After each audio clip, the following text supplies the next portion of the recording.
Muslimin memiliki sebuah sistem pendidikan yang dasar namanya kutab. Kutab itu anak-anak diajari yang paling dasar tentang Quran. Diajarkanlah Quran terus bertahap dari mulai mereka membaca sampai hafal sampai mulai paham isinya. Setelah itu mereka belajar bahasa Arab, bahkan mereka mulai menghafal kaidah-kaidah dalam bahasa Arab, dalam grammar Arab.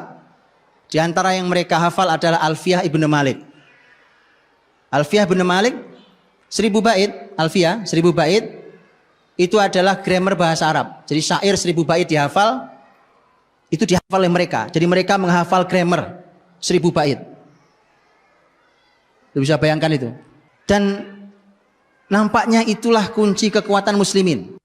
Karena di sana terkandung banyak sekali keistimewaan. Di antaranya adalah apa yang disampaikan juga oleh seorang ahli bahasa. Ini juga dosen di Eropa, walaupun aslinya orang Mesir. Seorang dokter, dia dosen bahasa di Eropa. Dia mengatakan bahwa hari ini anak-anak di Barat itu umur mereka masih sekitar 3 tahunan, mereka sudah menguasai sekitar 16.000 kata. Sementara anak-anak Arab, karena mereka berbahasa pasaran, bahasa Ammiyah, dan bahasa Ammiyah itu sangat terbatas kata-katanya, itu anak umur 3-6 tahun itu hanya menguasai 3.000 kata. Ini hubungan antara bahasa dan kebesaran, dan kecerdasan juga. Kemudian dia mengatakan, dia katakan bahwa muslimin, dengan penelitian buku tadi itu, muslimin itu ternyata punya kekuatan di Quran dan di Arab, bahasa Arab. Quran itu disebutkan memiliki lebih dari 77.000 kata. Jadi kalau 16.000 lewat, Pak.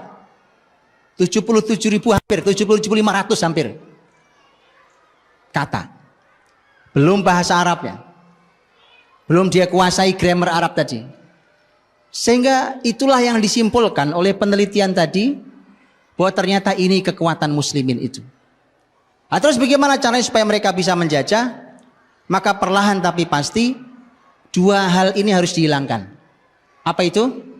Quran dan bahasa Arab. Maka Prancis dan Inggris punya madhab yang berbeda. Kalau yang Inggris membuat jenjang. Sekolah-sekolah yang kutab itu, yang belajar bahasa Arab, belajar Quran, macam-macam itu diimage-kan di masyarakat, tetap ada, tapi diimage-kan di masyarakat saat itu, ini untuk kelas orang-orang miskin. Pernah apa tidak? Indonesia mengalami bahwa yang sekolah agama itu anak-anak yang bodoh-bodoh. Pernah? Itu, Pak. Pesantren itu tempatnya orang buangan. Pernah? Pernah. Indonesia pernah punya itu. Wah, nyantri. Wah, pasti kamu nggak diterima sekolah negeri ya. Kamu nyantri berarti nggak terima sekolah favorit ya. Alhamdulillah hari ini sudah berubah. Maka ini kebangkitan, Pak. Ini kebangkitan nih. Ini harus dilanjutkan ini. Kemudian dibuatlah kelas tengah, ini versi Inggris. Kelas tengahnya itu dibuatlah sekolah-sekolah negara. Sekolah-sekolah negara dibuat, dan itu untuk ekonomi menengah. Makanya kalau sampai hari ini, mohon maaf, ini belum hilang sampai sekarang. Sekolah menentukan tingkat perekonomian. Betul ya? Di mana kamu sekolah? Di sini. Oh, pas kamu orang kaya ya. Gitu ya? Ya. Itu masih pola Inggris, Pak. Yang level tinggi adalah international school. Masih ada sampai hari ini? Image itu masih ada? Berarti belum bangkit kalau gitu. Belum, saya tarik lagi kalimat saya. Belum bangkit kalau gitu. Yang modern international school di mana tidak ada Quran, tidak ada bahasa Arab. Kalau yang tengah tadi lemah bahasa Arabnya, Qurannya juga lemah. Itu versi Inggris. Versi Perancis enggak, kelamaan, diberangus semuanya. Itu versi Perancis. Itu yang saya baca. Jadi teman-teman, maka menjajahlah mereka. Sisa-sisanya masih bisa kita rasakan. Sekarang antum tahu Gimana caranya mau jadi orang cerdas? Gampang Pak, gampang. Belajar syariat ini. Di mana belajar syariat? Jadi sampai masalah tempat, bukan cuma belajar syariat, nggak tempat. Contoh, anak tuh asal sudah 7 tahun, apalagi laki-laki yang disuruh sholat, betul kan? Ini teori kecerdasan ini. Suruh sholat. Kalau laki-laki sholatnya di mana? Di masjid. Ini tempat bikin cerdas Pak. Asal masjidnya kembali fungsinya seperti Masjid Nabawi dulu. Ini tempat orang-orang cerdas, masjid ini. Makanya saya tidak aneh, tidak heran kalau hari ini mulai ada orang yang curiga terhadap masjid. Saya tidak heran. Anda sudah benar, curigai masjid, karena memang itu tempat orang-orang cerdas Pak. Dari situlah kekuasaan akan diambil kembali oleh muslimin. Jadi sudah benar kalau masjid dicurigai Pak. Itu sudah benar. Ya, silahkan curigai. Anda berhadapan dengan ahlul masjid nanti di akhirat. Mudah-mudahan tobat. Kalau enggak tobat, saya enggak berani ngomong Pak. Berhadapannya dengan ahlul masjid. Itu isinya orang-orang cerdas di masjid Pak. Antum silahkan baca sejarah masjid di sepanjang sejarah Islam. Anda akan lihat di situ tempat didik anak supaya cerdas. Masukin ke masjid Pak. Di tempatnya, pelajarannya, polanya dan seterusnya itu diurutkan begitu cerdasnya luar biasa. Karena nanti anak-anak kita akan ketemu tentang pola materi ilmu yang tidak pernah mungkin diajarkan oleh orang-orang barat. Mereka tidak punya ini. Kalaupun ngajarin orientalis terpaksa. Mereka tidak punya konsepnya. Umpamanya Pak, muslimin itu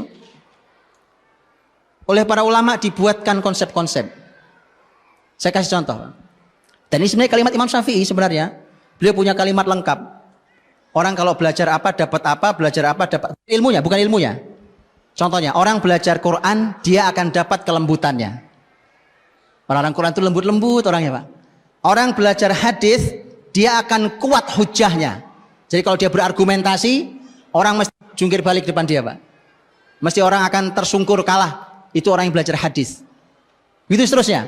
Orang belajar apa terus dia akan punya kekuatan masing-masing. Itu kalimat Imam Syafi'i rahimahullah. Dan saya kasih contoh teman-teman.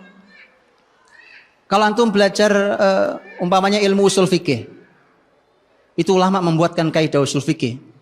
Itu masya Allah Pak. Orang masuk ke ilmu usul fikih, keluar dari ilmu itu cerdasnya luar biasa. Orang belajar umpamanya ilmu mustalah hadis. Ini lain lagi karakter ilmunya. Jadi setiap ilmu punya karakter dan itu membentuk dirinya. Belajar usul fikih, belajar mustalah hadis, umpamanya belajar ilmu jarh wa ta'dil, belajar usul tafsir, belajar apapun, itu keluar dari ilmu itu cerdasnya luar biasa. Kenapa? Karena dilatih betul. Ada yang melatih ketajaman analisa, ada yang melatih kedetailan sesuatu, ada yang melatih kemampuan dia untuk menghafal, ada yang banyak yang dilatih. Banyak sekali yang dilatih oleh ilmu Islam ini. Itu anak-anak kita harus belajar. Karena itu warisan ilmu Islam. Jangan sampai antum salah jalan. Sekarang disuguhi supaya anak terstimulus brainnya, maka dikursuskan main piano. Lah antum belajar sama orang kafir. Ya disuruh belajar usul fikih, belajar tafsir, usul tafsir, hadis dengan mustalahnya. Anak dijamin cerdas. Ini belajar cahaya loh. Yang dipelajari cahaya, bercahaya hidupnya. Bercahaya hidupnya. Itu orang-orang cerdas. Dan setiap ilmu punya karakter.